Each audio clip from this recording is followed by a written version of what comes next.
All right, what's going on? Aiden Runs Ads here. In this video, we're going to talk about weird mistakes that you can make that can tank your cost per action with Facebook ads and get you a worse cost per result. So let's go ahead and get into it. Let's see here, grab a text box here. So number one is bad reviews. Now, here's what I mean by this. If you have bad customer feedback, you have some issue that happens that causes bad word of mouth to spread about your business, this can cause your cost per purchase to get worse as a result. And I've seen it happen. I was running ads for a brand that is from a fairly well-known influencer. And I've worked with him for over 5 years, helped him launch his product, and we spent a little bit more than we were used to spending in the holiday season. He has a small business. It's a very niche product, and we got a good offer. We got a little bit more aggressive with our ad spend. So we spent a little bit more than we were used to. And what happened in this case is he sold more inventory than they were used to selling. They have a small team who helps with fulfillment. Their product has to be assembled by hand, essentially, and they have to take all these parts and assemble all these parts. It's very complicated. And normally they do around 130,000 roughly in sales in December, which is not bad for a small business. But this past year in December, we got a little bit more aggressive with our ad spend. They did around 280,000 or so in sales in December. And they actually blew through their inventory. We ran out of stock of some of the products. They were out of certain parts. We were way backed up. They could not keep up with the fulfillment of the orders. It was just this big mess. And what happened as a result, unfortunately, was they couldn't keep up with the orders that were coming in. And so we had customers who were way backed up, weeks behind on their orders, where they ordered for Christmas. They did not get it in time, and they were very upset, leaving bad reviews, leaving feedback online, blasting this brand, bashing them on social media, and it was just a nightmare. And guess what happened the next month? Their cost per purchase shot way up. It was the highest I think it's ever been, just about, for this brand in a month. It was awful. So bad the very next month. And we started to get a little bit on track after that, but it was largely, in my opinion, as a result of all the bad reviews that were coming in and the bad publicity that they were getting in their comment section from people posting online. It caused CPA to just go way up. And so one of the big mistakes you have to avoid when dealing with e-commerce products is getting bad publicity online that could damage your reputation, because this can affect your cost per result. So number two, what is another weird mistake that could affect your CPA? Let's see here. Give it. All right. Okay, we're just going to put, this is going to bother my OCD so bad. We'll just put bullet points. This is going to bother me. But for the sake of this, we'll just do bullet points.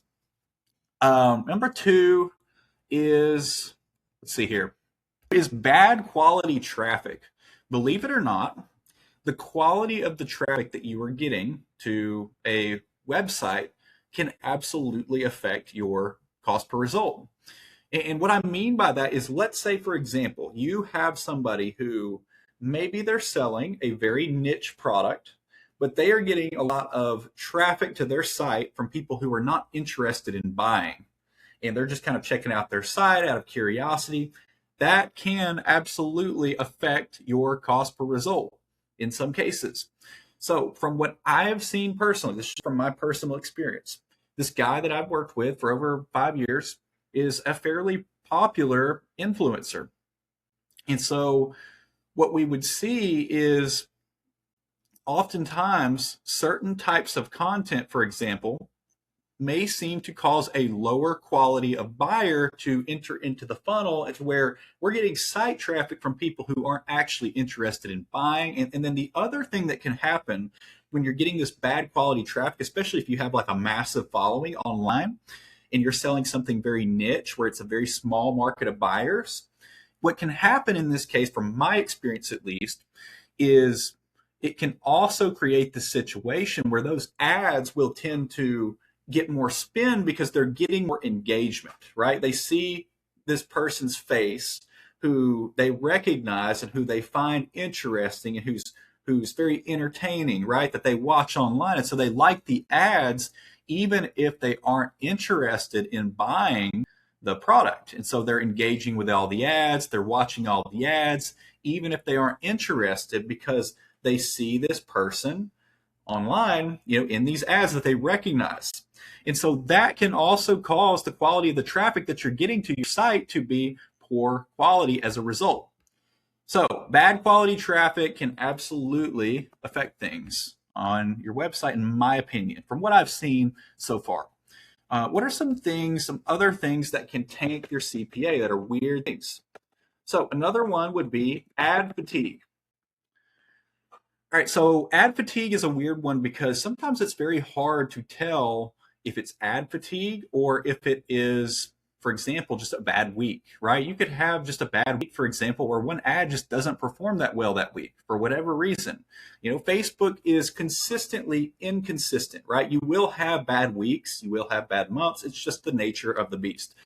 And you have to understand what you are actually looking at too when you are looking at your Facebook ads and when you are trying to read the data. You need to understand what the data actually means to be able to make effective decisions when it comes to your paid ads. And if you want somebody to help you run your paid ads, I would recommend, generally speaking, hiring a small agency who's very good at what they do. If you want me to run your ads, you can click the link below this video and book a call with me. If you qualify, you have to be doing at least around $30,000 to $50,000 a month on Shopify.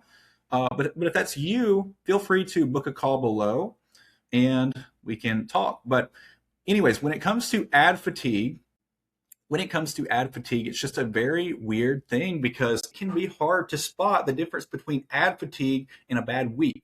And so, generally speaking, a sign of ad fatigue at the simplest level is your cost per result just keeps climbing and keeps getting worse and worse, and your account performance is slowly creeping up and getting worse and worse.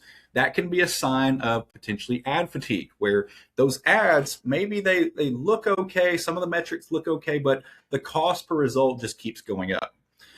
So that's one way you may see it. Another way you may see ad fatigue is the frequency, for example, may start to get higher on certain ads where it's hitting the same people over and over. So that can be another sign of ad fatigue, where maybe, for example, you're just hitting the same people over and over and over again. But generally speaking, the telltale sign of ad fatigue could be just that your cost per result was once good on an ad. And let's say, for example, you got an ad that's coming in at a $30 or $40 CPA. And maybe that's pretty good for your business. And then all of a sudden, next week goes by, it's a 45. Next week goes by, it's a 50. Next week goes by, it's a 60. And it just keeps getting worse and worse while your overall account is also getting worse and worse. That can be a sign of ad fatigue. So what are some other weird things that can tank your CPA with Facebook ads that you would not know? Products going stale. All right. So here's another one for this. Often applies, especially if you are selling some kind of gadget, right? Like if you are selling a product where there is a virality factor and people are buying it for the nature of how the product looks cool, this can especially be the case. So for example, with the brand that I ran ads with I managed the marketing for over 5 years, that he had a product invention. This guy had a product invention, and it's kind of to some extent like a gadget, but it's a very unique product. When we first started, it was selling like crazy, right? With this product, because it was so unique, nobody's seen it before, and it had that virality factor when you just look at the product. So he posted one video and sold like all the units he had online, for example, just from a basic video, which was really cool.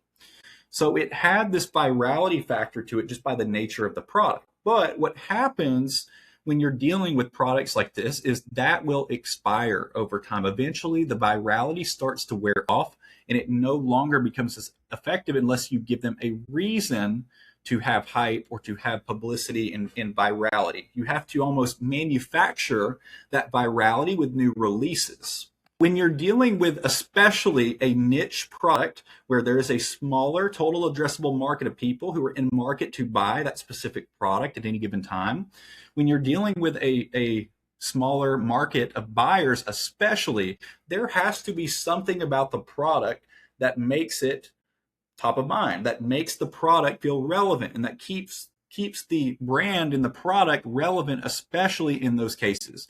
Or what you will see happen often is your cost per result may get worse over time if you're not coming out with new stuff.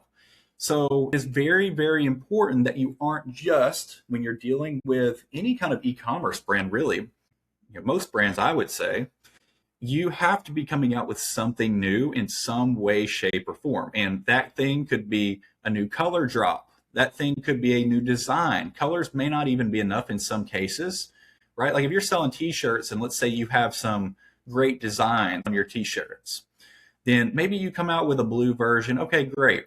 But really, you need to be coming out with new designs, right? In that case, probably, right? Unless your customers for some reason just really want a blue t-shirt. But my point is, you as a business owner, if you're watching this and you own a business, you have to be, generally speaking, in my opinion at least, invested into innovating your product and coming out with new stuff, or your marketing will eventually start to get worse. And you may wonder what's going on. You may have the greatest ads ever. You may have the greatest marketing strategy ever, but you haven't released anything new in 3 years, for example. So running a business is very complicated, and there's lots of things you have to get right in order to avoid that cost per result getting worse. Now, what are some other weird things that can cause your CPA to get worse? So another one would be a very complex account setup. All right, so for example, I was running ads with, I was running ads for a supplement brand, and this was a little while back. I was running ads for this supplement brand, and they had somebody else, I guess, managing their marketing, and it was very clear when I was looking at this that they didn't know what they were doing. To me, it seemed like they definitely did not know what they were doing. They were running ABO campaigns.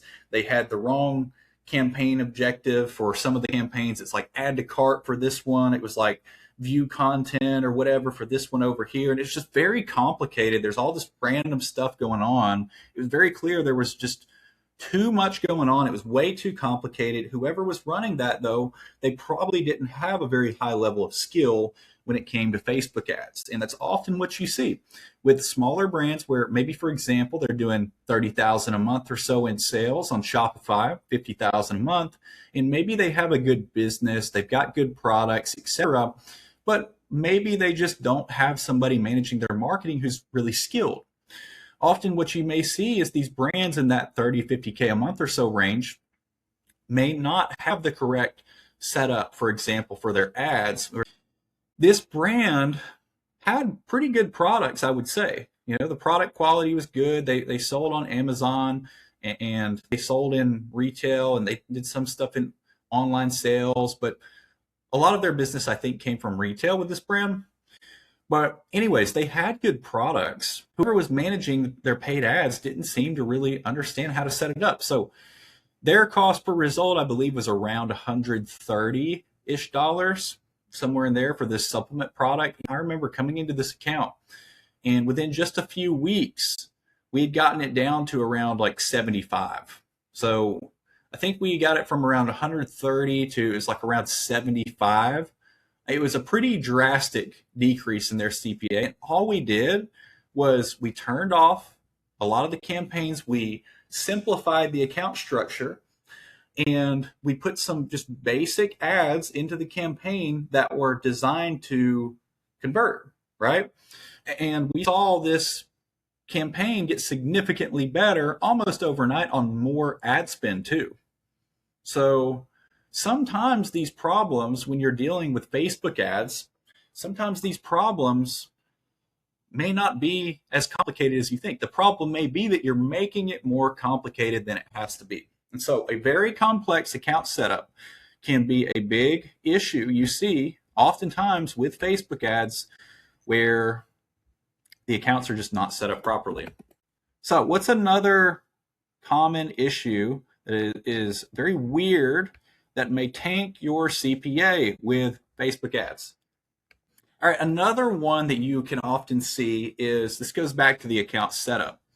There are basic fundamentals that you have to follow in order to get good results, in my opinion, when it comes to Facebook ads. And one of those things is you have to have a pixel that is set up properly and the correct objective for your campaign selected. So instead of running, for example, landing page views, if you want purchases, generally speaking, you should be running a purchase campaign.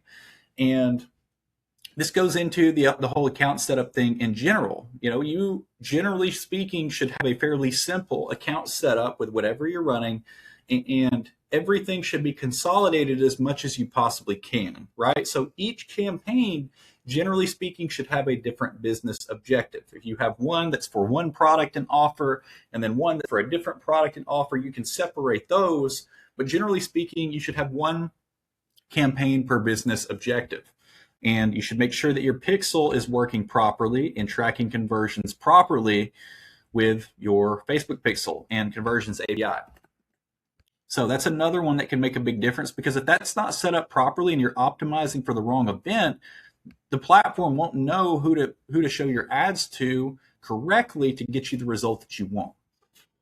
Because the optimization comes back to how the pixel itself is set up, right? And if the pixel is not able to track purchases or leads or whatever it is, then it won't be able to effectively optimize as well. So that's a very important step in the whole process, is having that pixel set up properly. So another weird one that can make a big difference is your copywriting, believe it or not. So copywriting / creative strategy. A lot of people, they don't understand the importance of this specific element right here. Your copywriting in your ads, the script that you're reading, and the creative strategy, and even the environment that ad is shot in. For example, if I were showing an ad and I want, for example, let's say wealthy people to see this ad who have lots of capital, and I go shoot that ad in this wealthy house where it's a $20 million mansion, for example. It's beautiful, right? And I'm in this house and that's in the background of the ad. That is going to, just by the nature of the visual elements in that ad, be shown more often to people who are of higher income, generally speaking, or can happen. So it's just another little thing. And the words that you use in the ad are very important too, right? And so the words that you use, generally speaking, with good creative should filter out the wrong type of people just as much as they attract the right type of people. So that's another thing about copywriting and creative strategy. This is often one of the biggest things that can really move the needle for brands where maybe they're doing a lot of the other stuff right. You have the basics down, you have your account set up correctly, your pixel's working, your store's doing 30 to 50K a month in sales. But this is often one of the biggest levers that really moves the needle, is copywriting and creative strategy, and then also creative output. So creative output could also be thrown in here as well. But what is another thing that really can tank your CPA if you are not careful? So last but not least, this one is a big one: your organic content strategy. This has a very strong effect on the cost per result that you get, and it can be very big. So what a lot of people do when they think of organic is they think of it as if it's like two separate things. They think, oh, well, I've got my content over here and then I run my ads, and this is just completely separate. That is false. These two things work synergistically together. They work together to grow your business. It's not a one or the other, generally speaking. These two things work together. Now, yes, can you see success if you are somebody who's skilled with paid ads, where you run ads to an account where you don't have many followers? Sure, absolutely. But these two things work together. So if you have somebody who they have a massive following. For example, online, they've got hundreds of thousands of followers and they're getting tons of attention. Their organic content strategy is going to have a massive effect on their CPAs that they see. It can be night and day. It can be the difference of literally like 30%, 50% or more, maybe in some cases. It can be huge. And this should not be underestimated, how much of a difference this can make inside your ad account with what you are doing organically. It's not just, I want to make this clear, it is not just the number of views that you get that is important. Your job should not be to just get as many views as possible when you are posting organically. Your job is to get the right type of attention into your funnel, and then you only want traffic that is the right type of traffic going to your site to potentially purchase, right? Or check out your products. You want the right type of people to be going into your funnel, not necessarily everybody. If you're selling a product, for example, with a smaller market. Now, this strategy, here's the thing you have to understand. This strategy that you are using when it comes to your organic content is not something where you just do the same thing every single month. You may have to make adjustments to the strategy over time and figure out what is actually working by making those adjustments. And you have to be tracking how it is affecting your overall marketing performance. You shouldn't be tracking just views. Views should not be the only thing you're tracking. This is this big myth from all these gurus that you see where they tell you you should just focus on the number of views that you're getting. The reason they sell you this, in my opinion, is because they know it's easier to sell people on views. It's not easier to be honest with people and tell the truth and say, well, views are not the most important thing. It's very easy to sell somebody on views who doesn't understand how marketing works, right? So views are important. If you have a video that's a great video about your product and you post it on your page and then you get 10 million views, that could be massive, massive, the difference that could make to your business. But views is not the thing just by the nature of how many views that you get that is most important. You should stop chasing views and start focusing on how your organic marketing strategy affects your page strategy. That's the problem you have to solve. But my point is, I've been working in the digital marketing space about 6 years. I've worked with the content creator who gets tons and tons of views online, and I've seen this firsthand. So I can tell you firsthand, views can make a big difference if it's the right kind of views, but it's not the only thing. And it's not the only thing you should be chasing and obsessing over.